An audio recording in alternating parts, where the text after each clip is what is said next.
Today, no breath of life's allowed, for autumn spins her silken shroud. Thread upon thread, the earth is bound. November's needle makes the round. No wind may lift the fallen leaf. No flower split the face of grief. No flight of birds distracts the eye across the smooth, unraveled sky. So still the day, so pure, so bare, imprisoned in her crystal stare. Earth waits a miracle, man too. This is the day all saints pass through.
That seems to me one trouble with the present world is that people think they've got to change everything.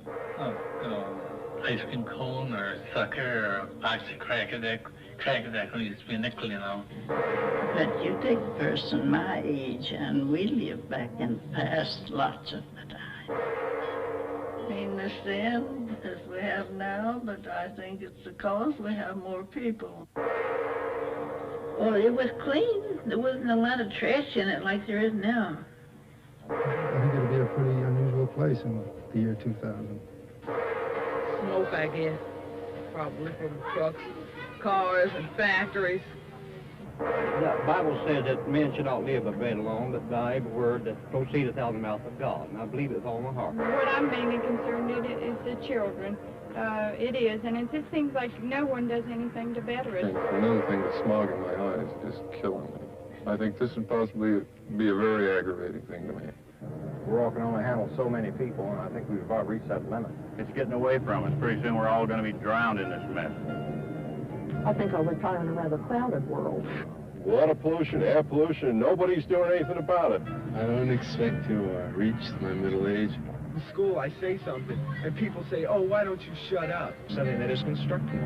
Always destruction. I can't understand that. I would try to keep it to one natural and maybe adopt some. LSD and speed, heroin. Charlie Brown. It's dirty air. He works hard enough because sometimes he has to work 7 days a week. Never comes home. Crowded. Go to waste. Of course. To a mass revolt, mass of gas. And I don't know what the answer is. The whole world's going to the garbage. A returnable type. Just swamps and the population explosion. Generation to generation. Shortcomings. Terrible. Well, 30 years ago. So nuts. I miss them. You remember Too much. slime.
Good afternoon, ladies and gentlemen.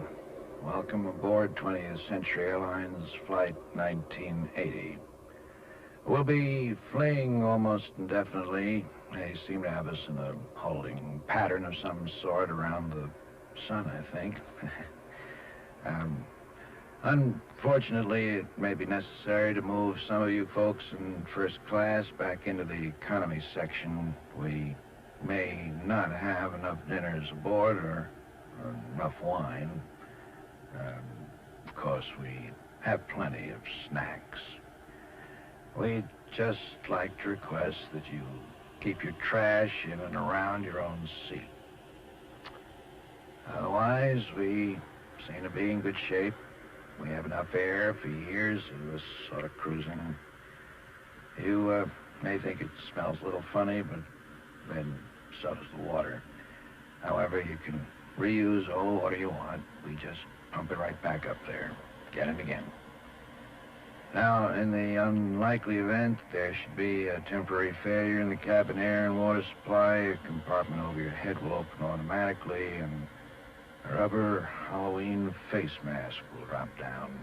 Just pull it over your head and use one another as best you can. Now, if some of you people on the night side care to look out, you can see the moon.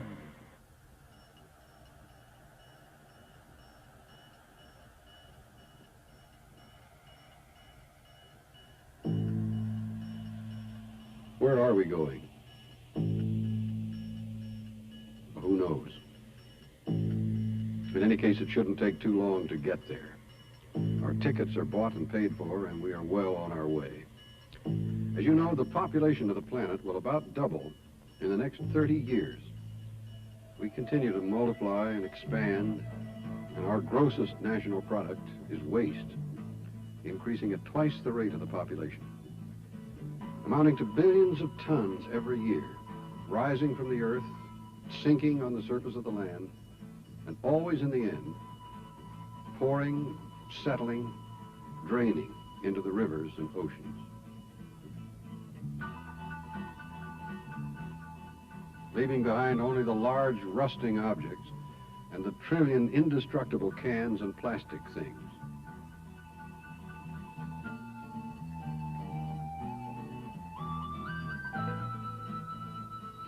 And also the growing trace of poison that accumulates in living tissue and increases on up the food chain to man himself.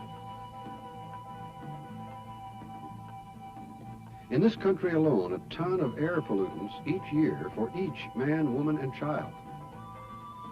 Now there are hundreds of thousands of toxic gases which we can't even identify. New ones created every day by photochemical reactions high up in the soup of pollution that we breathe. Of course, most of the solids end up in our water, along with raw sewage, oil, nitrates, phosphorus, detergents, organic nutrients, mercury, and 1,000 more. Our consuming thirst for unrestored quantities of water will soon be impossible to quench, as our residues are discharged ever downstream to assure eventually a septic world beyond the natural limits of waste dilution. There is now no corner of the globe that does not receive its share of industrial fallout. And the forests and fields that some of us have known, the marshes and estuaries, the plains and mountains, and the last of the wilderness itself, all shrink from the expanding presence of men.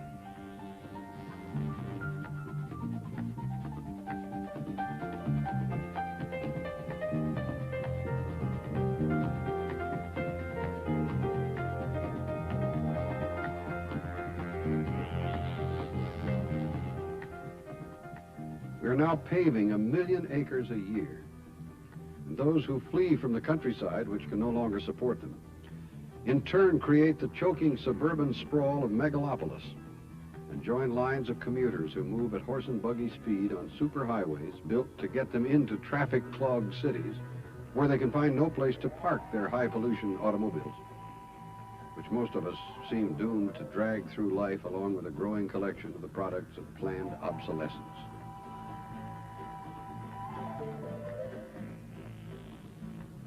This is the bright future promised by technology. This is the utopia we have made for ourselves by coupling the Industrial Revolution to an expanding population.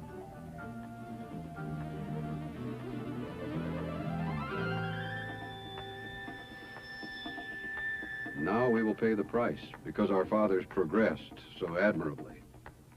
Now the simple pleasures, the moments of peace, the things of beauty are becoming harder to find. Under a growing barrage of noise and nerves and electronic bad taste in the service of somebody else's limited interests. It must be realized that all of our environmental ills are byproducts. They are the results of the way we live and eat and travel, the way we build our cities, and what we consume, and how we entertain ourselves. And all of our problems aggravate and feed upon one another in ways that we don't yet understand. Many scientists now believe that we may be entering the twilight of human existence. And this age of affluence, of technological marvels and medical miracles, is paradoxically also the age of chronic ailments, of anxiety, and even of despair. An age in which our fellow creatures face destruction within the same delicately balanced ecosystem that supports us, and in which our legacy to our own children is a rapidly growing number of ways to die. It is as simple as that.